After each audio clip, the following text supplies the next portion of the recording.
بسم الله الرحمن الرحيم شهد الله أنه لا إله إلا هو والملائكة وأولو العلم قائما بالقسط لا إله إلا هو العزيز الحكيم إن الدين عند الله الإسلام الحمد لرب السماوات السبع ورب العرش العظيم والصلاة والسلام على من شرفه وزكاه وبرأه بقوله تعالى وإنك لعلى خلق عظيم سيدنا ومولانا محمد وعلى آله وأصحابه وخديمه من جميع الحمد وبعد عن إذن وأمر من صاحب المقام العالي مولانا الشيخ صالح مبكي أطال الله بقاءه فينا أتشرف إليكم بتقديم تشكراته وتهانيه وترحيبه لكم بمناسبة عيد مجل طوبى عيد النصر والانتصار. واسمحوا لي أيها السادة بأن أبدأ كلامي وتحياتي فأوجهها إلى السادة الشرفاء النبلاء الفضلاء ممثلي الطرق والمذاهب الإسلامية هنا في السنغال، كما أنني وأنتم تستحقون منا أكثر من ذلك أحييكم بما حيا به الخادم شهر رمضان المبارك، فأقول في حقكم يا شهر ضيف يا خير ضيف أتى بالبشر والمدد أهلا وسهلا وترحيبا بلا عدد. لا زلت ضيفا كريما زائرا أبدا مكرما بقرى الطاعات والسدد معظما عند رب لا شريك له وعند أهل التقى والعلم والرشد. لا زلت ماحي أوزار وقاضي أوطار وطارد أغيار من الخلد. إني أحبك يا شهر الصيام بلا غش فأهلا وترحيبا بلا عدد. فجزاكم الله أحسن الجزاء. ومن هنا أنتهز هذه الفرصة لأتحدث قليلا عن الطرق الصوفية هنا في السنغال وفي بقية أنحاء العالم. ليس هناك اختلاف على الأركان الإسلامية والمبادئ الثانية الأساسية، لا، عبارة عن نشر الإسلام وحمايتها، كما أن الأحزاب السياسية لا اختلاف فيما بينها في العلم الوطني ولا في النشيد الوطني ولا في الدستور ولا في أي مؤسسة من مؤسسات الدولة، بل إن هناك اختلاف في وسائل الحكم ووسائل التنمية. والحمد لله فإن الله تبارك وتعالى من علينا بهذا الدين الحنيف الذي لا يأتيه الباطل من بين يديه ولا من خلفه حتى ولو أردنا ذلك، لأن كلمة لا إله إلا الله بين يديه وكلمة محمد رسول الله من خلفه. وبما أن هذه الجملة لا يوجد أي نقطة فيها فكذلك لا مكان للتغيير والتبديل والتحريف في الإسلام. فلا إله إلا الله هو السنة هو الفريضة ومحمد رسول الله هو السنة. ثم أتوجه بتقديم هذه التحيات إلى الوفد الحكومي برئاسة وزير الداخلية السيد عثمان قم،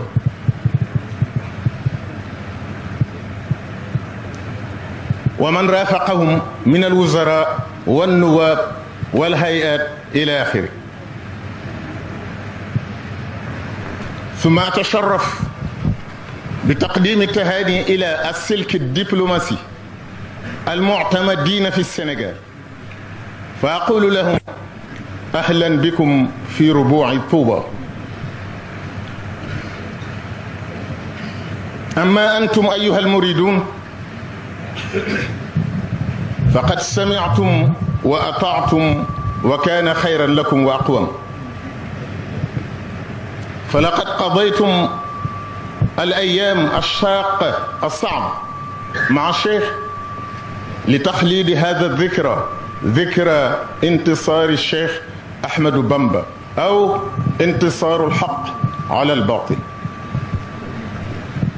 وعليكم أيها المريدون أن تنتهزوا هذه الفرصة لتحسين معاملاتكم مع إخوانكم المسلمين الذين هم هنا بكليتهم وبكيفيتهم، وذلك بمراعاة قول الرسول صلى الله عليه وسلم ورددها وكرره في حجة الوداع: كل المسلم على المسلم حرام، دمه ماله عرضه. فهذا جامع الحرمات كلها. وأما فيما بينكم أيها المريدون فعليكم بمراعاة الشيخ أحمد بامبا في قوله: وهب لنا مكارم الأخلاق مع التحابب بلا شقاق، واجعل صغيرنا يوقر الكبير، واجعل كبيرنا يعين للصغير، واجعل قلوبنا على التوادد بلا تنازع ولا تحاسد ولا تخاصم ولا تدابر ولا تباغض ولا تنافر، حتى نصير مسلمين خاشعين ومؤمنين مخلصين الصالحين.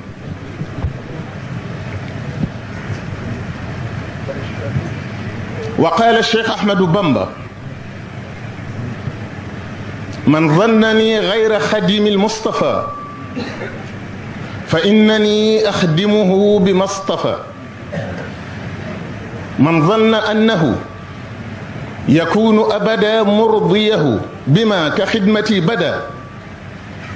فغره الضلال والإضلال. أخدمه إلى دخول الجنة دار القرار والمنى والمنة.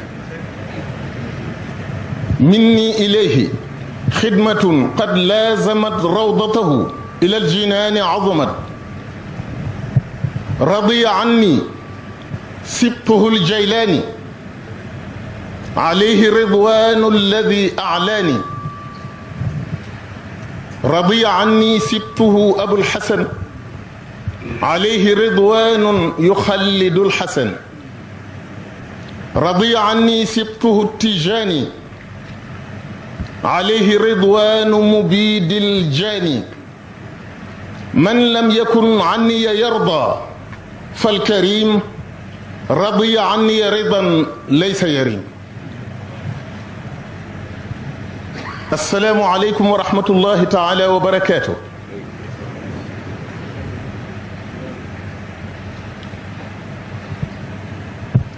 bokki jullit yi, bokki taalibe yi, bokki réew mi, bokki àddina, ñi ngi leen di nuyu te di leen gërëm di leen sant ci turu Serigne Saliou Mbacké. suñu ma ko mayee ma tàmbalee ko ci sunu bokki njiiti diine yi nga xam ne danoo bokk ak ñoom mbir mi te waxtu wu nekk ñu di fi toggoo ay coono di ñëw di fi am ay fan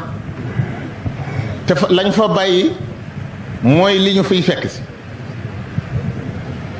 kon nag loolu cant gi mu yayoo maa ngi leen di sargal ci ni Sëriñ Tuubaa waxoon ci weeru koor di ko ndokkeel ne ko ahlan wa sahlan yow weeru koor kon yéen ñii ak seen xarkanam yu leer yi ci leerug yàlla tabaraka wa taala yéen ñi ngi leen di ndokkeel ci bayit boobu foofu it dana ma may ma wax tuuti ci tariqa benn bu wuteeg morom ma ci li lislaam wax amul aji makka julli yi juróom azaka koor ak shahadatu an la ilaha illa allah ana lu ci nekk mooy toolub yàlla bi dafa yaatu am béréb yoo xam ne ay jànj la di kekk am béréb yoo xam ne dafa nooy nitug yàlla ku ne nag fa la yàlla yebal dalay jox jumtuwaay yu xeetoog loola loolu moo tudd tariq loolu it mooy parti politique ci àddina citoyen mooy jullit militant mooy talib yaakaar naa ne benn parti bu wuuteeg morom ma ci constitution réew ma amul wala frontière réew ma wala drapeau réew ma wala hymne national bu réew ma xanaa kay kenn ku ne danga naan sama janax nii laa ko mën a toje di toj sa janax ca nanga ko xam ne kon nag loolu rek moo am nu sant yàlla nag bi nga xamee ne noonu diine lislaam ji nu yàlla jox bu nu ko bëggoon a soppi ngir ay tarixa du nu ko mën ndax daf koo aar lislaam mooy laa ilaha illa allahu muhammadun rasulullah te bu ngeen ko seetloo baat bu guddee noonu te benn tomb amu ko foofu nga koy gisee wax bu ma tee ñaari bar rek tomb ya bari ca su boobaa day nangu soppi iyyaka na'budu wa iyyaka nasta'in li tax tomb ñëw ci arab dafa am ku ko doon jàng ne ataaka bi abdin wa ataaka bi sab'in ñu ne lii buñ ci sakkut pexe alxuraan ji dana yàqu waaye laa ilaha illa allahu muhammadun rasulullah benn tomb amu ci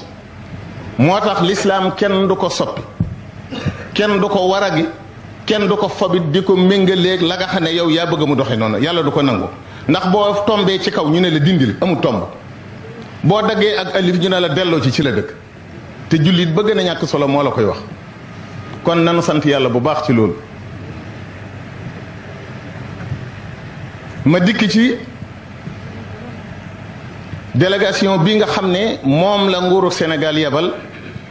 te ministre de l'intérieur jiite ko président de la république yebal ko mu wax kàddu yi mu wax jëme ko ci sëriñ bi jëme ko ci bokk yi jëme ko ci yoon wi ni nga ma ko waxee ni la ko koy jottalee te ci biir loolu comme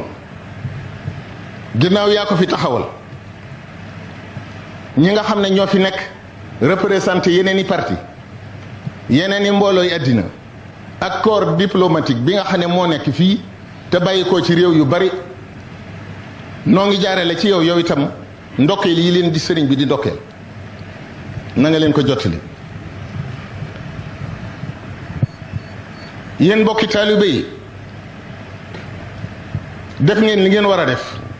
sëriñ Tuubaa woote na ngeen wuy si ba tax na li yàlla digge ci ñu woola nga wuy si da ngeen ko gis ma bëgg rek fàttali leen tuuti waxtu wu ngeen xewlee mboolem ñi ngeen bokkal lislaam dañuy ñëw ma bëgg nag ngeen bàyyi xel loolu sallallahu alayhi wa sallam dafa wax yàgg na ko wax waaye xaj gi mu mujj a def da ko caa baamu ñetti yoon mu ne lu ne ab jullit araam na ci bépp jullit deretam alalam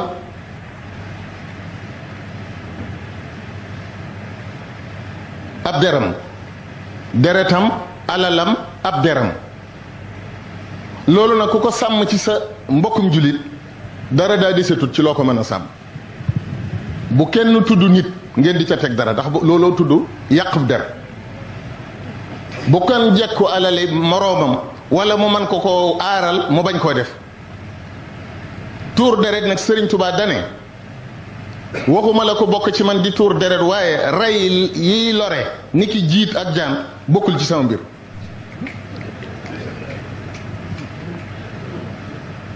Sëriñ Tuubaa moomu nag dafa wax ne lu ma waay jàppi lu dul xadimu rasulillah ak ndofa la ko yóbbe te ku yaakaar ne da nga liggéeyal sallallahu alayhi wa sallam lu mel ne ni ma koy liggéeyale loolu yi doom mu ne liggéeyal naa ko loo xam ne ma nga ca rawdatu ba ci madinatul munawwara te yowmal qiyaamati lañ koy xam mu ne dama liggéeyal ñi nga xam ne ñoo fi yoroon ngir bañ gërëm ma Cheikh Abdul Qadir Jilaani làq naa ngërëmam Abul Hasan Azazali làq naa ngërëmam a Cheikh Abul Abbas Ahmad Atijani làq naa ngërëmam radiya anni alxulafaa al-arbaa xustu rida almuqarrabin almutbaa dama ko fàtte woon mu ne xulafaa al-arbaati yëpp gërëm nañ ko ña topp ci ñoom te jege yàlla ñëpp it làq naa seeni ngërëm mu teg se ne ba tax nag koo xam ne neexuma la sama mbir neexu la man saa mbir neex na yàlla neex yonent bi neex nit yàlla yëpp te loola doy na ma.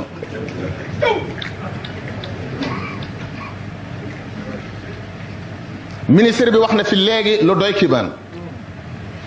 rapport boobu mi ngi nekk le 25 octobre 1915 Antoine moomu wax na ca lu bari ci yëm Serigne Touba dama lay dëggalal rek nee na booy wax ak moom doo ko mën a yey ndax loo wax mu teg ci dara école bi ngeen di romb ci ngaabu tubaab yi ñoo ne woon sëñ Touba dañ ko fiy def te yaay wut ña cay jàng te da ngay fay kay jàngale te yaa koy sàkket mbaa nga tabax ko sëñ bi nangu waaye ku dem doo jàng mooy wax nee na ñu ne ko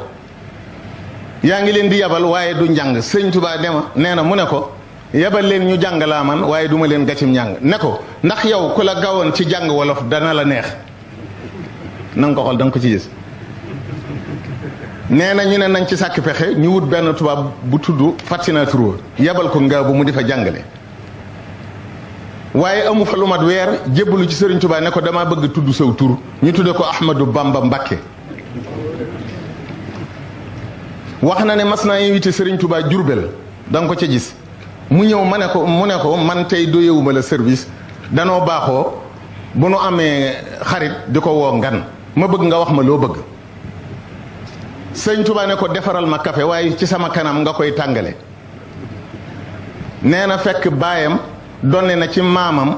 benn cafetière boo xam ne guerre bi amoon diggante France ak Russie bañ fa demee ca lañ ko jëlee moom ko denc ko nee na keroog laa ko mës a génne tàngalal ko ci café mu ne ma des na ma ne ko mu ne ma suukaru su bekk sama borom daf ma ko tere tel si nga may wutal mu yónni booyam ca marché Njaareem mu wër gisu ko mu ne ko kon jox ma café guñ suukarut gi ma naan ko Sëñ Tuubaa naan café guñ suukarut gi ba noppi teg ca leneen ne ko kopp bii ma naane denc ko te bu ci keneen naanati mu baare wax ne dafa mel ne moom dafa xam boppam ndax ni ñu koy wormaale ni lay wormaale boppam moo tax na ngeen xam li ngeen am te dafa am lu bon ci nit mooy complexe ñaare ci am bu Oedipe ak bu Freud bii da lay yëgloo sa bopp ba nga defee ne yaa gën ñëpp amul njariñ bii xeebloo la sa bopp ba nga defee ne ku jóg gën la loolu it bum nu dal màggalu Tuuba gii nu nekk yaakaar naa ne ambassadeur u Brésil mi ngi fi waxtu wi nga xamee ne yéen a ngi dundal seen màggal jàng alxuraan joxe ñam tudd yàlla julli ci yonent bi sallallahu alayhi wa sallam ñoom it ca lam doone seeni aada ña ngay def lu tudd carnaval de Rio de Janeiro te li ci kiimaanu mooy bu ñu koy def état ba day mobiliser moyens yëpp te li ci gën a metti mooy dañuy dox ñoom mobile du ñu leen fekk ci kër du taxaw benn bërëb ambulance yi day dox wote ndox yi day dox secours yi day dox loolu lu doy kimaan la te ay fan lay doon ñu topp leen ba wóor ne àggal nañ ci la ñuy def moo tax sunu borom ni wala tahinu fi ibtigaai alqawmi in takunu taalamuuna fa innahum yaalamuuna kama taalamuun wa tarjuuna min allahi ma la yarjuun ñéppay sonn ni ngeen di sonn yéen jullit ñi te yéen a ngi yaakaar ci li ngeen may sonnal loo xam ne ñoom yaakaaruñ ko ci sëriñ Tuubaa mi ngeen tuddee sëriñ bu mag bu ngeen demee ca sud-est asiatique am na fa pàkkub suuf bu tudd Tibet xaw a niroog Tuuba ci tur am fa dëkk bu ñuy màggal bu tudd Daram Salaam niroog Daaru Salaam ka ko jiite ñu di ko wax Dalai Lama lim tekk ci Chine mooy sëriñ bu mag bi bu leen xeeb seen bopp da ngeen ciy jàpp te bañ a xeeb keneen mbirum yàlla nag dafa nanguwul bu la xasee yëkkati yàlla du nangu kenn bokkati la bu ngeen ko seetloo bu ngeen jógee Ndakaaru ñëw ba Njaareem tableau bi wane fi ñuy jëm bindu Touba Mbakke la bind waaye kenn jëmul Mbakke Touba lañ jëm kiy joxe météo du figuré ci biir carte bi Touba te ginnaaw Touba waxuma njàmbat de damay leeral mbirum yàlla nim daf dul nangu bu la joxee cër dalay yoral boppam ndax bu keneen jàppee mu wàcc ak moom du ngeen ci gis Touba Linguère Fatick yooyu ngeen di gis te fii ci bu dee population 2 millions ak nangam ñoo fi ne Seydina Moussa ba ko Firawna mere daf ne l'obélisque biñ ko tuddee woon monument yi ñu doon bind ay turam nañ ko effacé te génn ko dëkk bi waaye xam nga lu ko ci yàlla fayee suuf sépp wa awrasa allahu Moussa wa li qawmihi al arda mashariqa al ardi wa magharibaha loolu la ko ci yàlla fayee xeetam bi ci ñi gën a tedd lañ bokk Firawna kenn gisatul mbokkam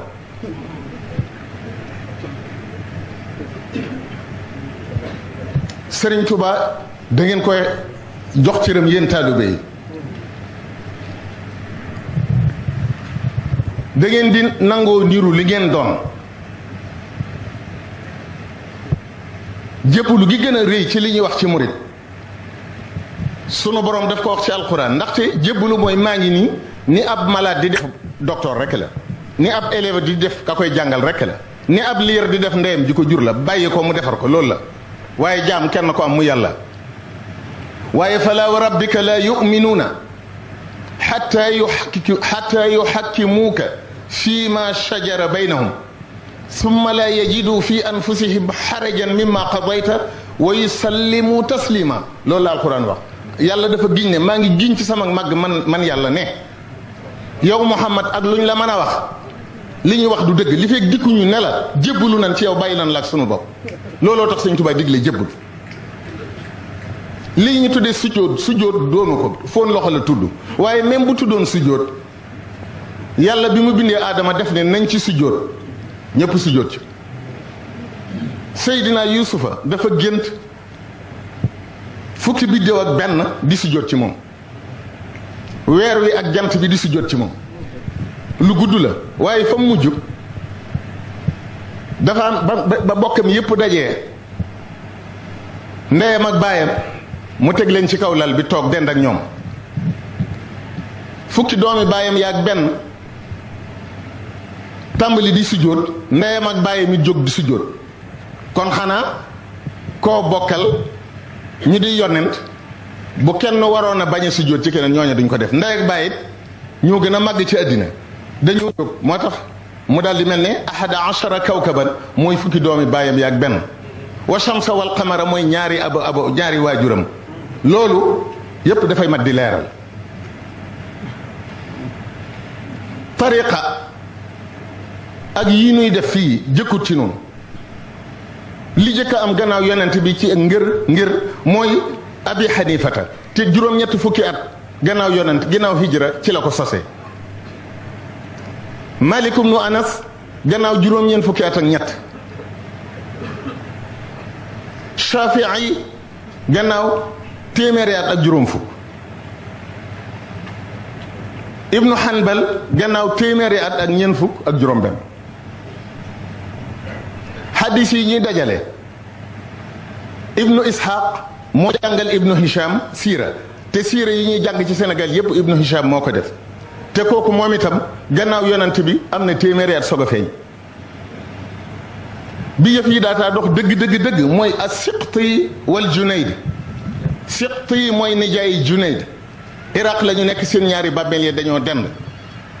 ñoom ñoo leeral sharia ba xam ne shariatu dafay ànd ak xaqiqatu shariatu kese mooy sakket wu amuti xer xaqiqatu mooy xere kese yu amul sakket waaye lu bon bon xer dana taxaw moom bu amul sakket sakket nag bu amul xer dadul taxaw waaye nag dañ leen di boole. ñu dikk ci Sëriñ Saalihu ñi nga xam ne nag ñooy bokki jullit yi bokki wëlëre yi dama leen di sant ndax nañ war a mel nañ ni ndax dañoo wax ne koo yilifut ku ne sa nawle la kon nawloonte lan seq ñoom te nawloo nañu Sëriñ Saalihu te jàpp nañ ko waaye nun ñi mu yilif nag dafa am noonu war a jëflante ak moom ma di leen xamal ni nit la ñuy màggal ci moom doo ko xool gis ko dëmm yi ngeen baal ma ak dëmm yi kenn du xoolub dëmm xam ne kii dëmm la daane ca biir te kenn xamut lu mu